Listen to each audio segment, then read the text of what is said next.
السلام علیکم میرے سبھی لسنرز، آج میں پھر سے حاضر ہوں اپنے چینل اردو ناولز الاؤڈ پر دشمن جان ناول کے ساتھ، جس کی رائٹر ہیں فاطمہ شاہد، اور یہ اس کی 29ویں ایپیسوڈ ہے۔ جلدی سے ناول کو کنٹینیو کرتے ہیں۔ آپ چینل کو سبسکرائب کر لیں، ساتھ ساتھ لائک، شیئر اور کامنٹس کریں۔ باب ہشتم، ناگواری سے نیاز مندی تک۔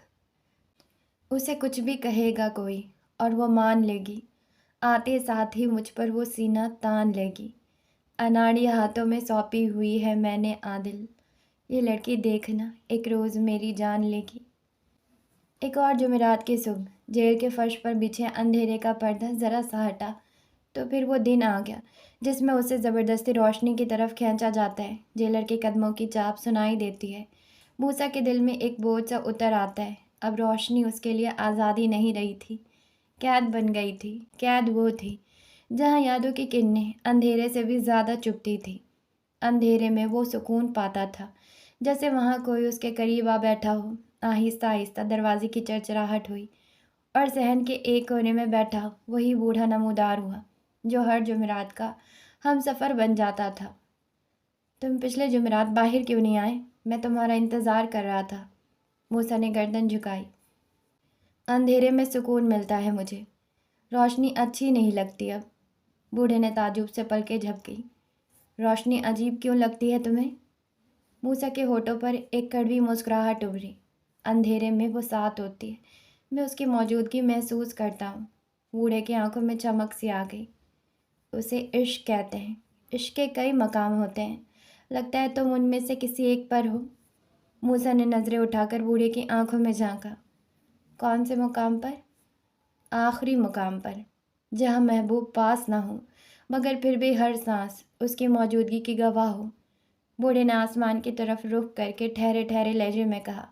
موسیٰ کا دل دھڑک اٹھا۔ اور آخری کون سا ہے؟ موت، بوڑھے نے دھیرے سے کہا۔ لمحے بھر کو سکوت چھا گیا، پھر موسیٰ کے لب ہلے۔ شاید آپ ٹھیک کہتے ہیں۔ اس کے لہجے میں پہلی بار شکستگی اور اعتراف گھل آیا۔ تو پھر دعا مانگو اپنے لیے۔ بوڑھے کی بات پر موسیٰ ہنس پڑا۔ موسیٰ کی ہنسی زہر میں بجھی ہوئی تھی۔ میرے لیے دعا کرنے والی ایک لوتی میری ماں تھی جو مر گئی، پھر وہ آئی مختصر عرصے کے لیے میرے پاس آئی۔ وہ بہت دعائیں کرتی تھی میرے لیے، لیکن وہ بھی چلی گئی۔ تو اب کوئی نہیں ہے جو میرے لیے دعا کرے، حتیٰ کہ میں خود بھی اپنے لیے دعا نہیں کر سکتا۔ بوڑھے کی آنکھیں بھیگ گئی۔ سامنے بیٹھا شخص جتنا طاقتور لگتا تھا اتنا ہی ٹوٹا ہوا تھا۔ کیا پتہ کوئی تمہارے لیے دعا کرتا ہو۔ اب کی بار موسیٰ کی ہنسی عجیب تھی۔ اس کی مسکراہٹ ایسی تھی کہ جیسے جلتے ہوئے اندھیرے میں کوئی دیا جل اٹھے۔ اس کی خوبصورتی اور شدت دل کو چیر دیتی تھی۔ لوگ مجھے بد دعا تو دے سکتے ہیں مگر دعا نہیں، موسیٰ کے جواب پر سناٹا چھا گیا۔ پھر بوڑھے نے موضوع بدلتے ہوئے پوچھا، تمہاری کوئی آخری خواہش ہے؟ موسیٰ نے گردن موڑ کر اسے دیکھا۔ آنکھوں میں ایک ضد، ایک حسرت چمک رہی تھی۔ ایک خواہش ہے بس۔ کیا؟ بوڑھے نے بے تابی سے پوچھا۔ مجھے ایک بار پھر اقتدار ملے اور میں اسے فاطمہ ابراہیم کے قدموں پر قربان کر دوں۔ بوڑھا کچھ دیر اسے دیکھتا رہا۔ بادشاہ کی خواہش کتنی سادہ لگ رہی تھی مگر حقیقت میں کتنی ناممکن تھی۔ ہر خواہش پوری نہیں ہوا کرتی۔ بوڑھا آہستہ آہستہ اٹھ کھڑا ہوا۔ میری نماز کا وقت ہو گیا ہے، میں چلتا ہوں۔ وہ بنا مزید کچھ کہے رخصت ہو گیا۔ جیل کے صحن میں پھر خاموشی اتر آئی۔ بس موسیٰ کی آنکھوں میں روشنی اور اندھیرے کی جنگ ابھی تک جاری تھی۔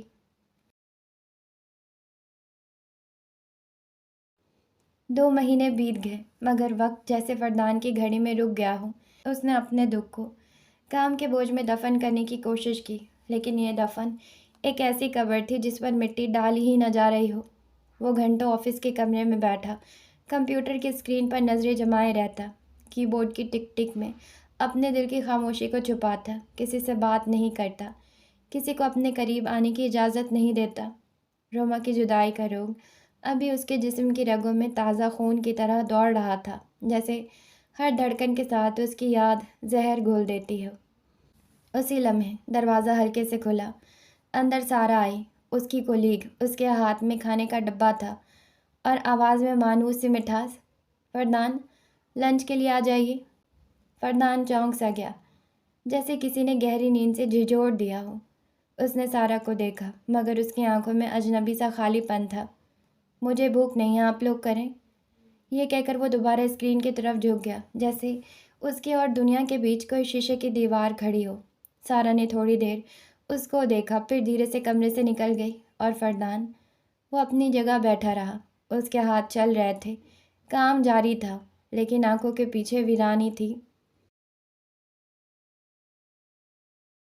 روما نے خود کو تھکاوٹ اور نیند سے آزاد کر کے بس ایک ہی چیز کے لیے وقف کر دیا تھا، اپنا برانڈ۔ کمرے میں فائلوں کی ڈھیر، خوشبوؤں کے سمیلز اور چھوٹے چھوٹے بوتلوں سے بھری الماریاں اس کی رات دن کی محنت کا ثبوت دے رہی تھی۔ لیپ ٹاپ کی اسکرین پر تیزی سے چلتی ہوئی اس کی انگلیاں ایسے لگتی تھی جیسے وقت کے ساتھ دوڑ رہی ہوں۔ ماجبی بیگم دروازے کے قریب کھڑی اسے دیکھ رہی تھی۔ بیٹی کی آنکھوں کے نیچے سیاہ حلقے اور بے ترتیب رف جوڑا انہیں چبھ رہا تھا۔ کبھی حسین چہرہ اب کام کے بے رحم دور میں تھکن سے بوجھل ہو گیا تھا۔ روما، پہلے کھانا کھا لو بیٹا، بعد میں کر لینا۔ ماجبین کی آواز میں نرمی تھی، مگر فکر صاف جھلک رہی تھی۔ روما نے ذرا سا سر اٹھایا۔ چشمے کے پیچھے چھپی آنکھوں میں ضد اور شوق کی چمک تھی۔ ماں بس آئی۔ ماجبی بیگم نے ٹھنڈی سانس بھری۔ بیٹا، اتنی دیر تک بیٹھنا تمہاری صحت کے لیے ٹھیک نہیں، اپنی حالت پر ترس کھاؤ، تم ماں بننے والی ہو۔ لیکن روما جیسے سب کچھ بھول چکی تھی۔ اس نے سر جھکا کر تیزی سے ٹائپنگ شروع کر دی۔ ماں، میں بالکل ٹھیک ہوں، آپ بس دعا کریں یہ جو پرفیوم لانچ ہونا ہے اس کی سیلنگ اچھی ہو، اس کے فارمولاز فائنل کر رہی ہوں۔ ماجبی نے اس کے قریب آ کر لیپ ٹاپ کا ڈھکن بند کر دیا۔ انشاءاللہ اچھا ہوگا بیٹا، لیکن پہلے کھانا کھاؤ، اٹھو شاباش۔ ماحول میں ایک لمحے کو خاموشی چھا گئی۔ باہر برتنوں کی کھنک اور باورچی خانے سے اٹھتی خوشبو اندر روما کے کمزور وجود اور اس کی ضد سے ٹکرا رہی تھی۔ روما نے بے چینی سے لب کاٹے۔ وہ جانتی تھی ماں سچ کہہ رہی ہے، مگر اس کی ضد، اس کا جنون اور اس کے خواب اسے چین نہیں لینے دیتے تھے۔ رئیسہ پریگننسی کے آخری حصے میں تھی۔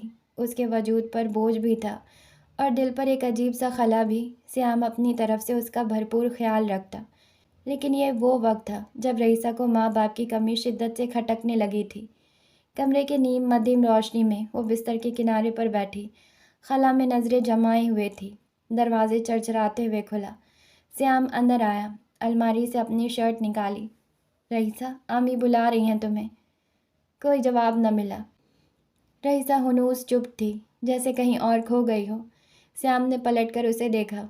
رئیسہ، میں تم سے بات کر رہا ہوں۔ وہ چونکی، آنکھوں کے کنارے تیزی سے صاف کرنے لگی۔ ہاں ہاں، سن رہی ہوں۔ سیام قریب آیا۔ رئیسہ، کیا ہوا ہے؟ تم کیوں رو رہی ہو؟ یہ وہ لمحہ تھا جب رئیسہ کا ضبط ٹوٹ گیا۔ سیام، مجھے موم کی یاد آ رہی ہے۔ الفاظ ادا ہوتے ہی اس نے چہرہ دونوں ہاتھوں میں چھپا لیا اور ہچکیوں کے ساتھ رونے لگی۔ سیام نے گھبرا کر فوراً اسے اپنے بازوؤں میں بھر لیا۔ رئیسہ یار، کیا ہو گیا ہے؟ ادھر دیکھو میری طرف۔ وہ جانتا تھا ڈاکٹر نے اسے 1 ہفتے کی ڈیٹ دی ہے۔ یہ وقت کتنا مشکل ہے، اور اوپر سے رئیسہ کے والدین بھی اس کے ساتھ نہیں تھے۔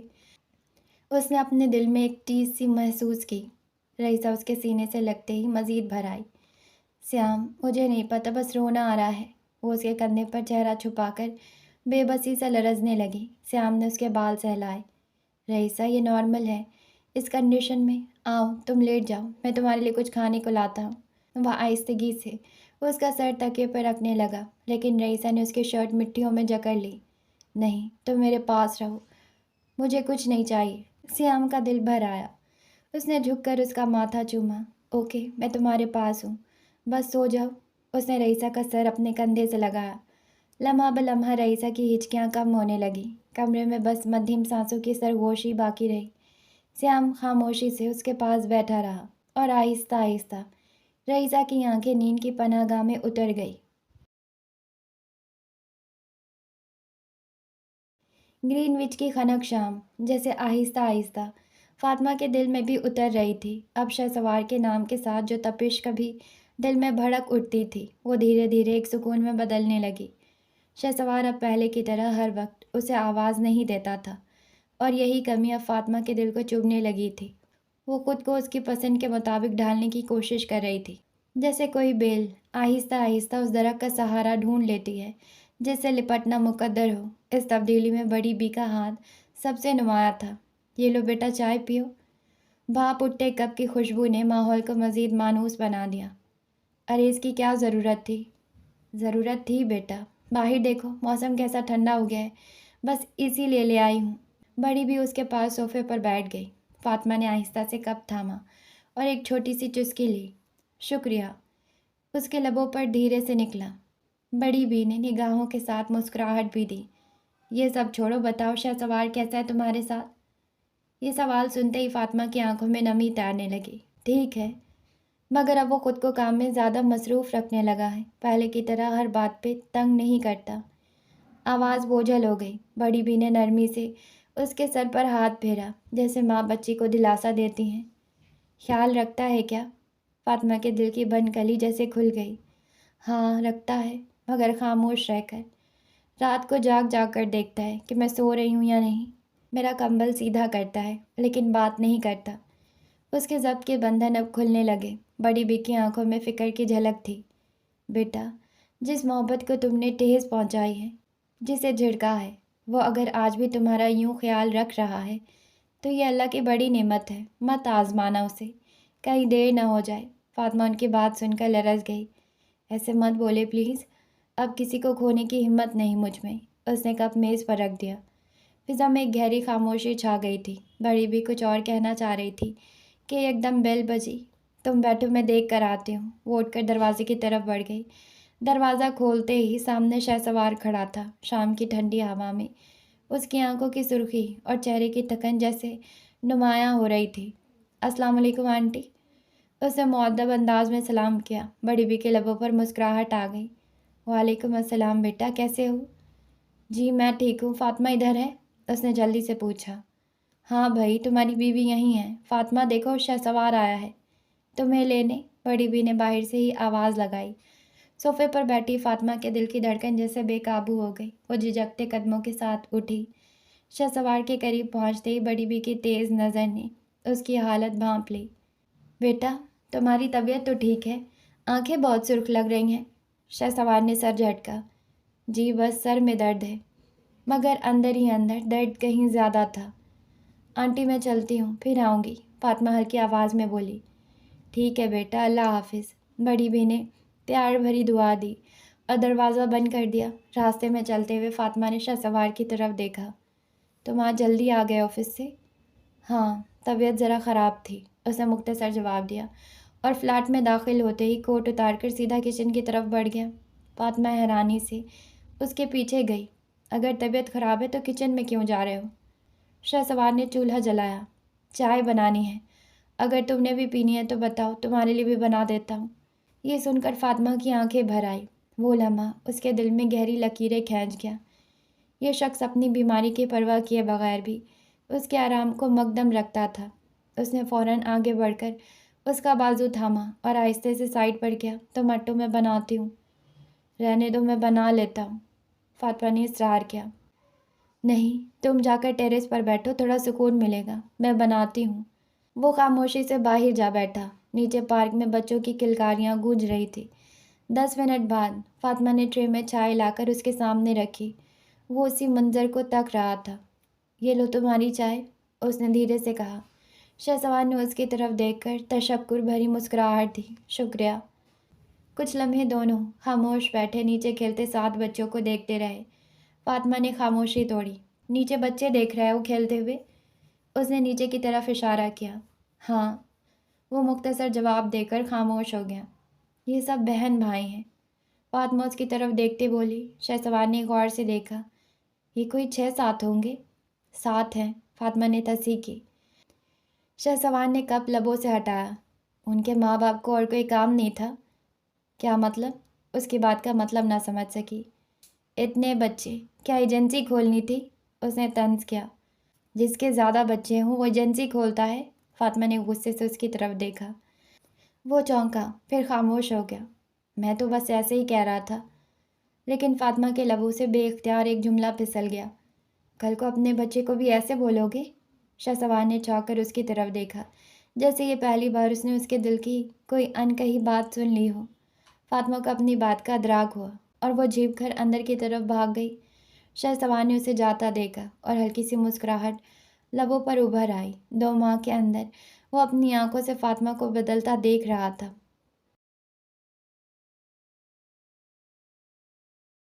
کمرے میں ہلکی روشنی پھیلی ہوئی تھی۔ فاطمہ بھی مشکل نیند کی دہلیز پر پہنچی ہی تھی کہ اسے محسوس ہوا کمرے کا دروازہ ہلا ہے۔ اس نے آہستگی سے آنکھیں کھولی تو دیکھا شہسوار ہاتھ میں تکیہ دبائے باہر کی طرف جا رہا تھا۔ شہسوار، کہاں جا رہے ہو؟ اس نے دھیمی مگر پریشان آواز میں پکارا۔ وہ قدموں کو روک کر دروازے پر ٹھہر گیا۔ باہر لاؤنج میں سونے جا رہا ہوں، تکیہ مزید بازو میں بھینچتے ہوئے اس نے سرد لہجے میں کہا۔ لیکن کیوں؟ فاطمہ خود حیران رہ گئی کہ آخر وہ اس سے پوچھ ہی کیوں رہی ہے۔ شہسوار نے آہستگی سے رخ موڑا۔ چہرے پر ہلکی سی تھکن اور بخار کی جھلک نمایاں تھی۔ مجھے فیور محسوس ہو رہا ہے، زمین پر نہیں سو سکتا، اس لیے باہر جا رہا ہوں۔ اس کی آواز مدھم تھی، جیسے جسم کے ساتھ حوصلہ بھی ٹوٹ رہا ہو۔ فاطمہ کا دل اچانک کسی انجانی بے چینی سے بھر گیا۔ یہاں سو جاؤ بیڈ پر۔ اس نے بیڈ کے دوسرے کونے کی طرف اشارہ کیا۔ شہسوار کو اپنے کانوں پر یقین نہ آیا۔ تم انکمفرٹیبل ہوگی میری وجہ سے؟ نہیں ہوگی، تم سو جاؤ۔ اس نے تکیہ اپنی طرف سے ہٹا کر جگہ بنائی۔ شہسوار دھیرے قدموں سے آیا، تکیہ رکھا اور لیٹتے ہی آنکھیں موند لی۔ اگر خوبصورتی کے پیمانے پر اسے اور شہسوار کو تولا جاتا تو شاید ترازو ہمیشہ شہسوار کے پلڑے میں جھکتا۔ پوری آنکھوں میں گہرائی، چہرے پر ہلکی سی داڑھی کے ساتھ وہ نور جو صرف عبادت گزار لوگوں پر جھلکتا ہے، اور وہ تیکھے نقوش ہر زاویے سے شہسوار بے شک خوبصورت تھا۔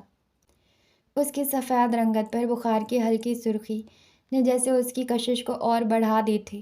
اگر تم ایسے دیکھتی رہو گی تو میں یہاں سو کیسے پاؤں گا؟ شہسوار نے اچانک آنکھیں کھول کر اس کی آنکھوں میں دیکھتے ہوئے کہا۔ فاطمہ بوکھلا گئی، جلدی سے نظریں جھکا لی اور پلکیں موند لی۔ شہسوار کے لبوں پر ہلکی سی مسکراہٹ کھیل گئی۔ محترمہ، کافی تیز جا رہی ہیں، اس نے دل میں کہا اور پھر آنکھیں بند کر لی۔ کمرے کی خاموشی کو اچانک ایک کراہٹ نے توڑا۔ فاطمہ نے چونک کر آنکھیں کھولی۔ رات کا آخری پہر تھا۔ اس نے کان دھرے تو کراہنے کی آواز قریب سے ہی آ رہی تھی۔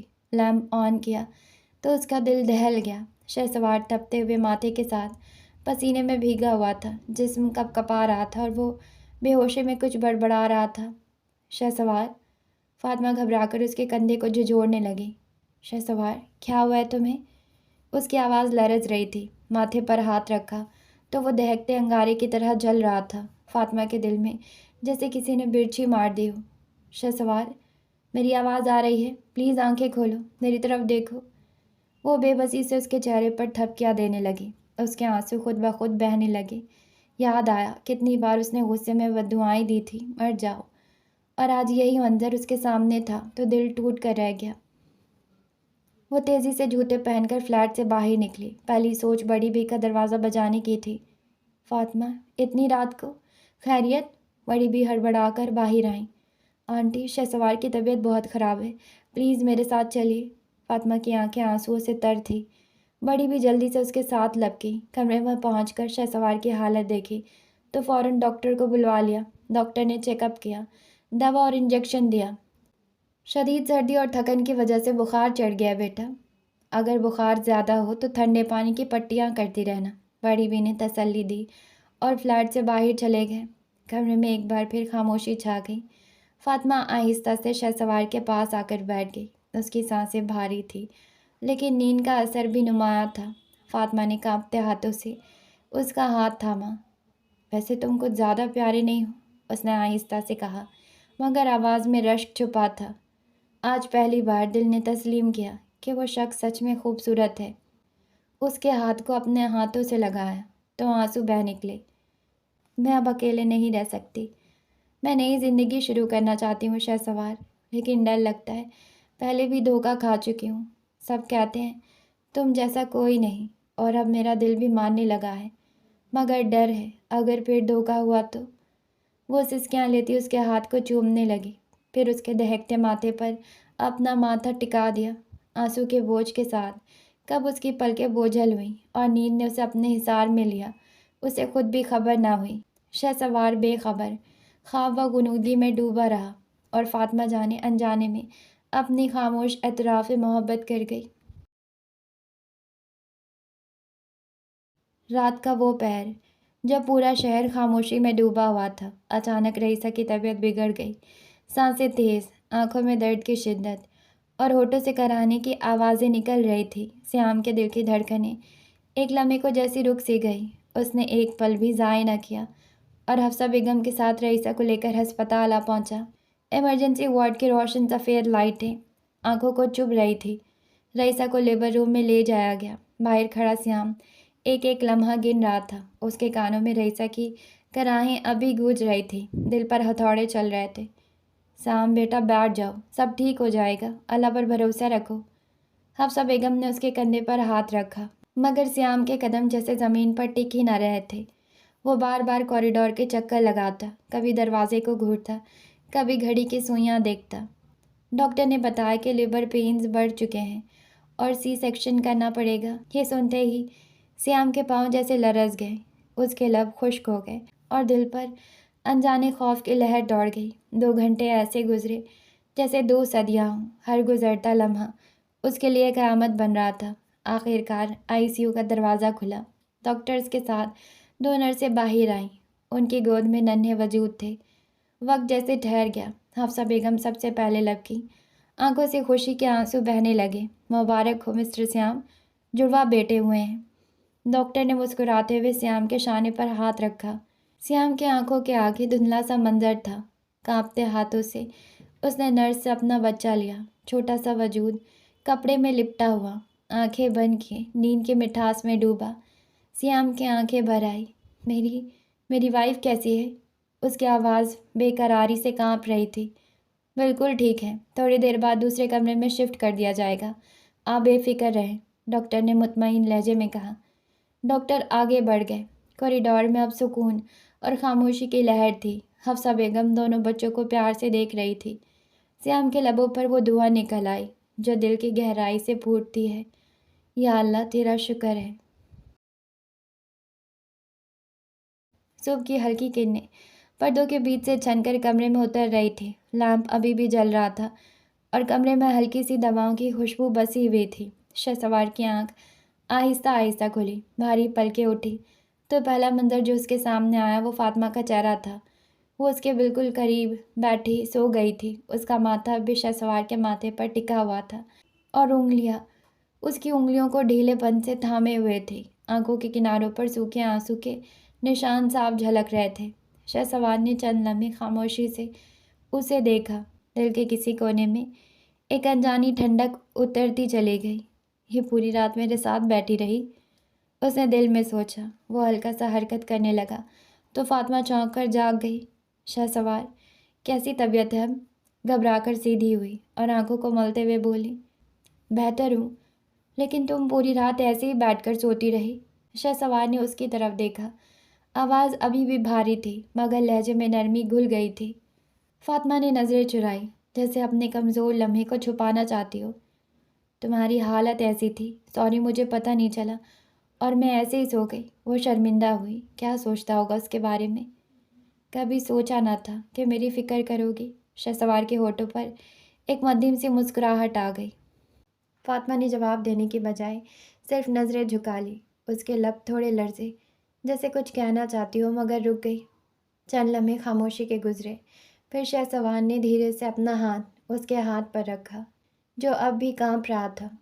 فاطمہ، تم رات کو روئی تھی کیا؟ وہ اس کی آنکھیں دیکھ رہا تھا جو سرخ تھی۔ مجھے ڈر لگ رہا تھا تمہیں کچھ ہو نہ جائے۔ شہسوار چونک گیا اس کے انکشاف پر۔ اور اگر مجھے کچھ ہو جاتا تو کیا فرق پڑتا تمہیں؟ شہسوار نے اس کی آنکھوں میں دیکھنے کی کوشش کی۔ یہ جملہ سنتے ہی فاطمہ کی پلکوں پر نمی تیر گئی۔ اس نے جلدی سے چہرہ دوسری طرف موڑ لیا۔ پلیز ایسے الفاظ مت کہو، فرق پڑتا ہے، میرا مطلب۔ اس کی آواز بھیگی ہوئی تھی۔ وہ جملہ ادھورا چھوڑ گئی۔ مطلب کو چھوڑو، تمہیں فرق پڑتا ہے، بس اتنا ہی کافی ہے میرے لیے۔ شہسوار کے دل میں جیسے کوئی چراغ جل اٹھا۔ فاطمہ نے کچھ جواب نہ دیا، بس خاموشی سے اس کے قریب بیٹھ گئی۔ صبح کی نرم روشنی ان کے درمیان ایک انکہی تسلیم کو روشنی دے رہی تھی۔ کچھ دیر بعد رئیسہ کو ICU سے دوسرے روم میں شفٹ کر دیا گیا۔ کمرے کی ہلکی روشنی میں وہ تھکی ہاری آنکھیں بند کیے لیٹی ہوئی تھی۔ اس کے چہرے پر سفیدی اور پسینے کی بوندیں تھیں، لیکن ماتھے پر سکون کی ایک ہلکی سی لکیر بھی نمایاں تھی۔ دروازہ آہستگی سے کھلا۔ سیام دھڑکتے دل کے ساتھ اندر داخل ہوا۔ اس کے ہاتھ اب بھی ہلکے ہلکے کانپ رہے تھے۔ رئیسہ نے آنکھیں آہستہ آہستہ کھولی، نظر سامنے آتے ہی مسکرا دی۔ سیام، بچے؟ اس کی مدھم سی آواز میں کمزوری بھی تھی اور بے چینی بھی۔ سیام اس کے قریب آیا، بیڈ کے پاس کرسی کھینچ کر بیٹھ گیا، رئیسہ کے ہاتھ پر اپنا ہاتھ رکھ گیا۔ الحمدللہ، اللہ نے ہمیں جڑواں بیٹے دیے ہیں۔ رئیسہ کی آنکھوں میں روشنی سے تر آئی، اس کے لب کپ کپائے جیسے الفاظ ساتھ نہ دے رہے ہوں۔ سچ؟ دونوں بیٹے ہیں؟ سیام نے سر ہلایا اور ہلکی سی مسکراہٹ اس کے چہرے پہ ابھر آئی۔ ہاں رئیسہ، دونوں بالکل صحت مند ہیں۔ رئیسہ کی آنکھوں سے خاموش آنسو بہنے لگے۔ اس نے نظریں چھت کی طرف اٹھا دیں۔ یا اللہ، تیرا شکر ہے۔ سیام نے اس کے آنسو صاف کیے، ماتھے کو چوما۔ میں نے تمہیں اتنا خوش کبھی نہیں دیکھا۔ رئیسہ نے اسے دھلنی آنکھوں سے دیکھا۔ یہ میری نہیں، ہماری خوشی ہے۔ یہ سب ہمارا صبر اور تمہارے ساتھ کی خوشی ہے، بس۔ سیام نے رئیسہ کا ہاتھ مضبوطی سے تھام لیا۔ اس کے دل میں جیسے دنیا کی سب سے قیمتی نعمتیں آ گئی ہوں۔ رئیسہ، آج میرا دل کہتا ہے کہ میری زندگی کی سب سے بڑی کامیابی تم ہو۔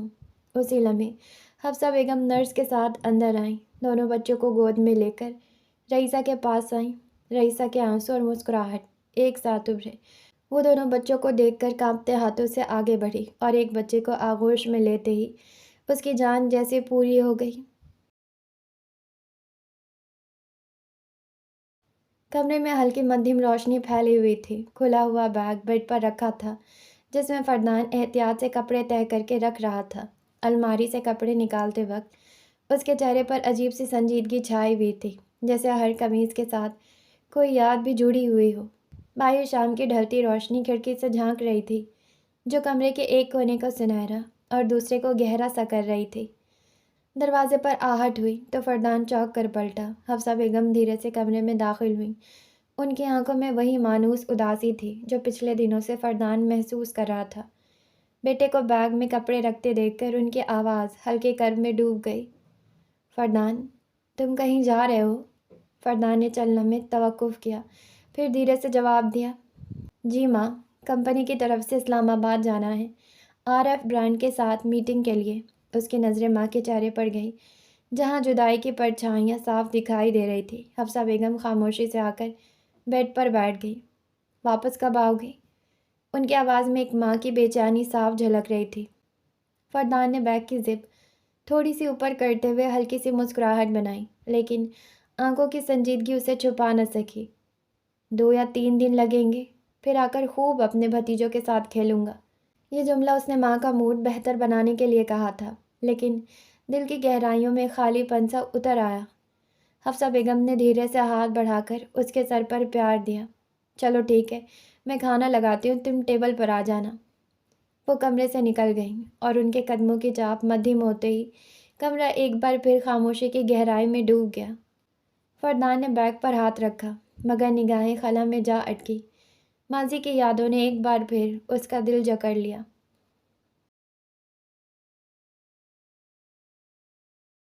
اتوار کی دوپہر تھی، گھر میں سناٹا چھایا ہوا تھا۔ شہسوار صوفے پر ٹیک لگائے میچ دیکھ رہا تھا۔ اسکرین پر چیئرنگ اور کمنٹری کی آوازیں کمرے میں گونج رہی تھی۔ باہر سورج کی کرنیں پردوں کے درمیان سے چھن چھن کر اندر آ رہی تھی اور کمرے میں ہلکی سی چمک پھیلا رہی تھی۔ اچانک اس کا موبائل بج اٹھا۔ اسکرین پر سمن کی ویڈیو کال نمودار ہوئی۔ شہسوار نے چونک کر ریموٹ اٹھایا اور جلدی سے ٹی وی میوٹ کر کے کال ریسیو کر لی۔ السلام علیکم، کیسے ہو؟ سمن کی آواز میں ہلکی سی گھبراہٹ تھی۔ وعلیکم السلام، میں ٹھیک ہوں، تم سناؤ؟ شہسوار نے بات عام رکھنے کی کوشش کی، مگر دل میں تشویش سر اٹھا رہی تھی۔ کچن سے فاطمہ نے ایک نظر شوہر کو فون پر بات کرتے دیکھا۔ لمحے بھر کے لیے اس کی توجہ رکی، پھر اس نے خود کو دوبارہ برتنوں اور کھانے کی خوشبو میں مصروف کر لیا۔ میں ٹھیک نہیں ہوں، سمن نے جھنجھلاہٹ سے کہا۔ شہسوار سیدھا ہو کر بیٹھ گیا۔ کیوں؟ کیا ہوا؟ ہور تو ٹھیک ہے نا؟ اس کی آواز میں بے چینی در آئی تھی۔ تم خود ہی پوچھ لو، ورنہ یہ مجھے پاگل کر دے گی۔ سمر نے فون آگے بڑھا دیا۔ اسکرین پر ننھی ہور کا چہرہ ابھرا، ہونٹ لٹکے ہوئے، آنکھوں میں ضد۔ شہسوار کا دل موم کی طرح نرم پڑ گیا۔ چھوٹو، یہ کیا حال بنایا ہے؟ ماموں کو بتاؤ کیا ہوا؟ اس نے نرمی سے کہا۔ ماموں؟ ہور کی آواز روحان سی تھی۔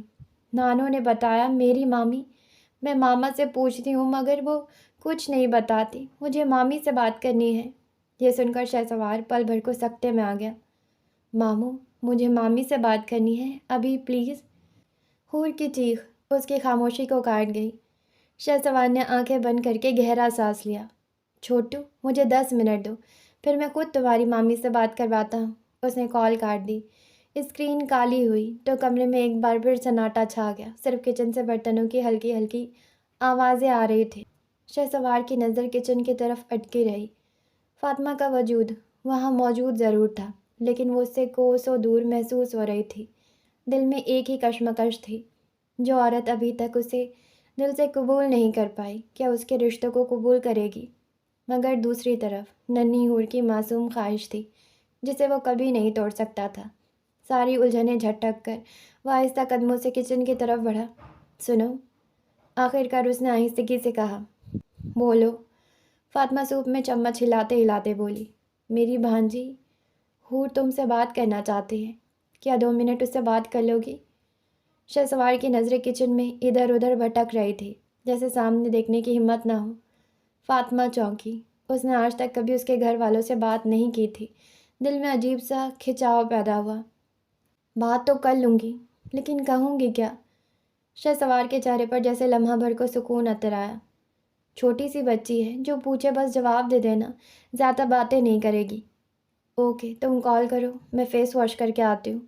وہ چولہا ہلکا کر کے دھیرے قدموں سے واش روم کی طرف بڑھ گئی۔ کچھ دیر بعد جب وہ واپس آئی تو منظر ہی بدل گیا۔ اس کے چہرے پر تازگی کا ہلکا سا لمس تھا، گلابی لپسٹک کی مدھم جھلک، آنکھوں کے گرد کاجل کی نرم سی لکیر اور شانوں پر بکھرے لمبے بال۔ ڈارک بلیو ڈریس میں وہ یوں لگ رہی تھی جیسے آسمان سے اتری کوئی اپسرا ہو۔ شہسوار لمحے بھر کو اس کی طرف دیکھ کر حیران رہ گیا۔ وہ بارہا اسے دیکھ کر چونکا تھا، مگر آج کا روپ کچھ اور ہی تھا۔ لیپ ٹاپ پر ہور سے ویڈیو کال جاری تھی۔ فاطمہ لمحہ بھر کو رکی، پھر کنفیوز سی ہو کر شہسوار کے قریب آ کر بیٹھ گئی۔ اس نے لیپ ٹاپ فاطمہ کی طرف گھما دیا۔ ماموں؟ ہور نے جیسے ہی فاطمہ کو دیکھا چیخ ماری۔ چھوٹو، کیا ہوا؟ شہسوار اور فاطمہ دونوں گھبرا گئے۔ ماموں، مامی کتنی پیاری ہیں، مجھے انہیں کس دینی ہے۔ ہور کے ہونٹوں پر قہقہا کھل اٹھا۔ فاطمہ کی سفید رخسار لمحے بھر میں سرخ پڑ گئے۔ وہ نظریں جھکا گئی، لیکن سرخ رنگ اس کے کانوں تک چڑھ آیا۔ شہسوار ہنسا اور ایک نظر اسے دیکھا۔ کیا حسین نظارہ تھا اس کے لیے، کاش وہ بتا سکتا۔ ہاں، پیاری تو بہت ہے تمہاری مامی، اتنی پیاری کہ دل کرتا ہے دیکھتا رہوں۔ آخری بات دل میں بول گیا۔ فاطمہ اور زیادہ گلابی پڑ گئی، دل کی دھڑکنیں بے ترتیب ہو گئی۔ مامی، آپ کیسی ہیں؟ ہور کی آواز میں خوشی چھلک رہی تھی۔ میں ٹھیک ہوں، آپ سناؤ کیسی ہو؟ فاطمہ کی آواز بمشکل نکلی۔ وہ شہسوار کی مسلسل نظروں سے بچنے کی ناکام کوشش کر رہی تھی۔ میں بھی ٹھیک۔ آپ کو پتہ ہے، نانو نے مجھے آپ کے بارے میں بتایا، پھر مجھے پتہ چلا میری مامی بھی ہیں۔ ہور پٹر پٹر بولے جا رہی تھی۔ ہر بار مامی سن کر فاطمہ کے دل میں ایک نیا سا احساس ابھر رہا تھا۔ یہ پہچان اس کے لیے بالکل نئی تھی۔ شہسوار تھوڑا سا اور قریب کھسک آیا۔ صوفے پر بیٹھے بیٹھے اس کا کندھا فاطمہ کے شانے سے چھو گیا، پھر وہ جیسے بے خیالی میں بازو گھما کر اس کے کندھے پر رکھ بیٹھا۔ فاطمہ کا دل ہولنے لگا۔ وہ خجل سی ہوئی، لیکن کچھ بول نہ سکی۔ مامی سے بات کر کے کیسا لگا؟ شہسوار نے لیپ ٹاپ پر مسکراتی ہوئی ہور سے پوچھا۔ بہت اچھا لگا۔ ننھی بچی کی آنکھیں چمک رہی تھی۔ لیکن ماموں، آپ کے بچے کہاں ہیں؟ اب کی بار شہسوار کا رنگ سرخ پڑا۔ وہ بوکھلا گیا اور فاطمہ کو تو جیسے زمین نکلتی ہوئی محسوس ہوئی۔ اس کے ماتھے پر ٹھنڈے پسینے کے قطرے ابھر آئے۔ مجھے لگتا ہے کھانا جل رہا ہے، میں دیکھتی ہوں۔ وہ جلدی سے اٹھ کھڑی ہوئی اور وہاں سے نکل گئی۔ وہ چھوٹی سی بچی دونوں کو کانوں تک لال کر گئی تھی۔ شہسوار نے سر پکڑ لیا۔ چھوٹو، اگر تم نے 2 منٹ میں فون بند نہ کیا تو مجھے لگتا ہے میں بھی جل جاؤں گا۔ حور کھلکھلا کر ہنسنے لگی۔ اوکے ماموں کہہ کر کال بند کر دی۔ کہنے کو وہ صرف 4 سال کی تھی مگر باتوں میں پوری پٹاخہ، اور دونوں بڑے اس کے ایک ایک لفظ پر بے بس ہو گئے۔ میٹنگ روم کے سفید دیواروں پر اے سی کی ٹھنڈی ہوا ہر طرف پھیلی تھی۔ لمبے میز کے گرد فردان اور اس کی ٹیم فائلوں کے ساتھ سنجیدگی سے بیٹھے تھے کہ اچانک دروازہ کھلا۔ عادل عالم اپنے اسٹائلش 3 پیس سوٹ میں اعتماد سے بھرپور قدموں کے ساتھ اندر داخل ہوا۔ اس کے ساتھ اس کا پی اے ہاتھ میں فائلیں تھامے پیچھے پیچھے چل رہا تھا۔ سوری مسٹر فردان، آپ کو ہماری وجہ سے ویٹ کرنا پڑا۔ عادل نے مسکراہٹ کے ساتھ اپنا دایاں ہاتھ آگے بڑھایا۔ فردان نے بھی اپنی کرسی سے اٹھتے ہوئے نرمی سے ہاتھ ملایا۔ نو نو مسٹر عادل، اٹس اوکے۔ عادل کی نظریں ایک لمحے کو ملٹی میڈیا اسکرین پر گئی جہاں ایک دلکش پرفیوم کی بوتل بڑی شان سے جگمگا رہی تھی۔ دیر کیے بغیر آغاز کرتے ہیں نئے پروجیکٹ کا۔ ہماری کمپنی ایک نیا پرفیوم لانچ کر رہی ہے۔ آپ کی کمپنی کے سی او سے تفصیلی بات ہو چکی ہے۔ ہم چاہتے ہیں کہ آپ اس کی ایڈورٹائزمنٹ کی اسٹریٹجی پر کام کریں تاکہ پروفٹ اینڈ لاس کو بہتر طریقے سے ہینڈل کیا جا سکے۔ جی سر، ہمیں اس بارے میں بریف کیا جا چکا ہے۔ پروفٹ اور لاس تو قسمت کی بات ہے مگر ہم پوری کوشش کریں گے کہ آپ کی امیدوں پر پورا اتر سکے۔ فردان نے ہلکی سی مسکراہٹ کے ساتھ اعتماد سے جواب دیا۔ عادل نے اپنی کلائی پر پہنی گھڑی پر ایک نظر ڈالی جیسے کسی کا شدت سے انتظار ہو۔ انشاءاللہ کل آپ کی ڈیٹیل میٹنگ ہماری بزنس پارٹنر کے ساتھ ہوگی۔ وہ آج کسی وجہ سے وقت پر نہ پہنچ سکی۔ نو پرابلم، اب ہمیں اجازت دیں، اللہ حافظ۔ فردان نے مؤدبانہ انداز میں کھڑے ہو کر مصافحہ کیا اور اپنی ٹیم کے ساتھ بیک ڈور کی طرف بڑھ گیا۔ دوسری طرف آر ایف برانڈ کے فرنٹ ڈور سے ایک ہلکی خوشبو کے جھونکے کے ساتھ روما داخل ہوئی۔ اس نے آج ایک سادہ لیکن باوقار لباس پہن رکھا تھا۔ اس کی چال میں وقار اور آنکھوں میں ہلکی سی تھکن جھلک رہی تھی۔ کاؤنٹر سے گزرتے ہوئے اس کی نظریں لاشعوری طور پر وقت دیکھنے کو گھڑی کی طرف اٹھی جیسے دل ہی دل میں خود سے خفا ہو کہ آج وہ دیر کیوں کر گئی۔ ادھر فردان بیک ڈور سے باہر نکل چکا تھا۔ لاہور کی گلی کوچوں میں روما کو ڈھونڈنے والا شخص آج اسلام آباد کی اسی عمارت میں اس کے اتنے قریب تھا، لیکن پھر بھی اس سے ملاقات ادھوری رہ گئی۔ قسمت نے ایک بار پھر دونوں کے بیچ ایک اندیکھی دیوار کھڑی کر دی تھی۔ کمرے میں ہلکی ہلکی خوشبو پھیلی ہوئی تھی۔ ڈریسنگ ٹیبل پر میک اپ کے بکھرے ہوئے برش، چوڑیاں اور لپسٹک ایک جنگ کا منظر پیش کر رہی تھی۔ مرحا آئینے کے سامنے بار بار اپنے بال سنوار رہی تھی۔ کمرے کے ایک کونے میں صوفے پر بیٹھا اسماعیل گھڑی پر گھڑی دیکھ رہا تھا۔ اس کے چہرے پر اکتاہٹ صاف جھلک رہی تھی۔ مرحا، میرے ضبط کا آخری پیمانہ لبریز ہو چکا ہے، اسماعیل نے ہاتھ اٹھاتے ہوئے کہا۔ یار پچھلے 2 گھنٹے سے تیار ہو رہی ہو، یہ کون سی تیاری ہے جو ختم نہیں ہو رہی؟ ہم بس ایک سمپل لنچ پر جا رہے ہیں، شادی کے فوٹو شوٹ پر نہیں۔ مرحا نے بغیر گھبرائے بڑی نرمی سے ایک ڈبہ کھولا، اس میں سے ایک بلیک کانچ کی چوڑیاں نکالی اور اس کے آگے کر دی۔ ذرا یہ ڈال دو نا پلیز۔ اسماعیل نے ناگواری بھری نظروں سے اس کی طرف دیکھا مگر خاموشی سے چوڑیاں اس کی نازک کلائیوں میں ڈالنے لگا۔ وہ جانتا تھا کہ بحث فضول ہے، اس کو تو اپنی مرضی کرنی ہے۔ مرحا نے اس کی خاموشی کو پکڑ لیا۔ ہونٹوں پر ایک شرارتی مسکراہٹ آئی۔ اچھا کیا ناراض ہو گئے ہو؟ اوہو پیارے اسماعیل، مرحا کے اسماعیل، کیا اپنی نئی نویلی دلہن سے ناراض ہو گئے؟ اسماعیل نے ہونٹوں کو آپس میں دبایا تاکہ قہقہا نہ نکلے۔ پیارے اسماعیل، آواز آ رہی ہے میری کیا؟ مرحا نے شوقی سے اس کے پیٹ میں گدگدی کر دی۔ مرحا باز آ جاؤ اپنی حرکتوں سے۔ وہ اب بھی چوڑیاں ڈال رہا تھا۔ لیکن مجھے تنگ کرنا ہے، مرحا نے اس کی ناک کھینچ ڈالی۔ مرحا تم کب بڑی ہوگی یار؟ اسماعیل نے ہنستے ہوئے اس کے ہاتھ پر آخری چوڑی پہنا دی۔ کبھی نہیں، مرحا نے اس کے کندھے پر ہاتھ رکھ کر معصومیت سے کہا۔ اسماعیل نے اس کے کندھے پر رکھی بلیک چادر اٹھائی اور نرمی سے اس کے سر پر ڈالنے لگا۔ چلو اب تمہیں تیار ہونے کے ساتھ ساتھ سیٹ بھی کرنا پڑے گا۔ پہلے دیکھو نا مجھے اور بتاؤ کیسی لگ رہی ہوں؟ مرحا نے جھٹکے سے آئینے میں اپنی جھلک دیکھی اور نخرے سے بولی۔ اس نے سیاہ شفان کا فراک پہن رکھا تھا، ہاتھوں میں بلیک چوڑیاں بج رہی تھی۔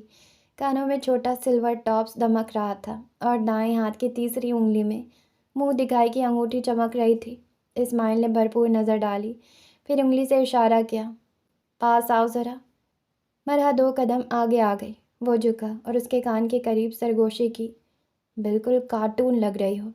یہ سنتے ہی وہ قہقہا لگاتا باہر کی طرف بھاگا۔ اسماعیل، تمہیں نہ اللہ پوچھے گا، نئی نویلی دلہن کو یوں تنگ کرتے ہو، مرحا نے جل کر کہا اور چادر درست کرتی باہر بھاگی۔ باہر صحن میں اسماعیل نے بائک سٹارٹ کی۔ اب تو دلہن پرانی ہو گئی ہے، دیکھو، اگر تم نہ بیٹھی تو میں اکیلا ہی لنچ پر چلا جاؤں گا۔ اکیلے جا کر دکھاؤ ذرا، مرحا نے آنکھیں چھوٹی کر کے چیلنج دیا۔ تمہارے بغیر کہیں نہیں جا سکتا یار، جلدی بیٹھو، اب خوب مزہ کریں گے، اسماعیل نے سینے پر ہاتھ رکھ کر شرارت سے کہا۔ مرحا ہنستے ہوئے بائک پر بیٹھ گئی۔ پیچھے سے کومل نے دروازہ بند کیا اور وہ دونوں ہنستے مسکراتے لنچ کے لیے نکل گئے۔ تو آج کے لیے ناول کو بس یہیں سٹاپ کرتے ہیں۔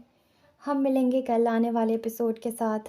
جانے سے پہلے چینل کو سبسکرائب کر لیں، لائک کریں، شیئر کریں، کامنٹس کریں، مجھے دعا میں یاد رکھیں۔ Okay, tata, bye.